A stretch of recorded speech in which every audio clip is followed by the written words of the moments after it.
The U.S. economy is down 10.7 million jobs from pre-pandemic levels. That's according to the September 2020 U.S. jobs report. Given that, you might think that the impact of a reduction in force on equity compensation would be a big concern for NASPP members, but you'd be wrong. I'll be discussing this finding and more in this video. I'm Barbara Baksa, Executive Director for the NASPP. Welcome to my video series, Equity in Brief, where I offer quick takes on equity compensation topics that catch my eye. In this video, I'm discussing highlights from a quick survey the NASPP conducted in October of 2020 on the impact of COVID-19 on equity compensation. This is our second quick survey on COVID-19 and equity. Our earlier survey was conducted in April. The top concern for respondents to our October 2020 survey is employee retention, with just under half of respondents worried about this. Only 7% were worried about the impact of employee status changes, like a reduction in force, on equity compensation. I think this is interesting given the September jobs report and is perhaps illustrative of the disconnect between the service sector and the white-collar sector in our economy.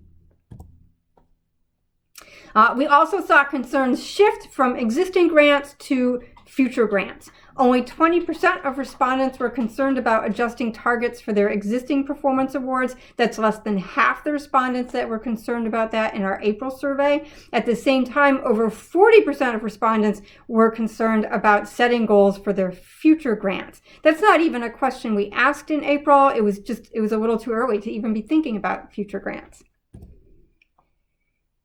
We also saw concerns about working remotely increase, with 15% of respondents concerned about this, up from 9% in April. I think that as our members have realized that working from home is going to be a more long-term situation for them, it's become a concern for more of them. And we saw ESG targets catapult into the field of concern for respondents. Currently, only 2% of respondents have ESG targets in their equity awards, but 38% indicated that they are considering or planning ESG targets for their 2021 performance grants. And anyone who reads the NASPP blog knows that I am a fan of using a multi-day average to size equity awards. It reduces disparities in grant sizes. I think it's more fair for your employees, and it allows you to plan better. In the quick survey, 15% of respondents indicated that they either had started using a multi-day average this year or were considering or planning doing so for their future equity grants. And 27% already use a multi-day average. Thanks for listening, and I hope you enjoyed these highlights. I'll be discussing more results from the quick survey in my November 10th entry in the NASPP blog. And you can read the full survey results at naspp.com on our COVID-19 Research Center page.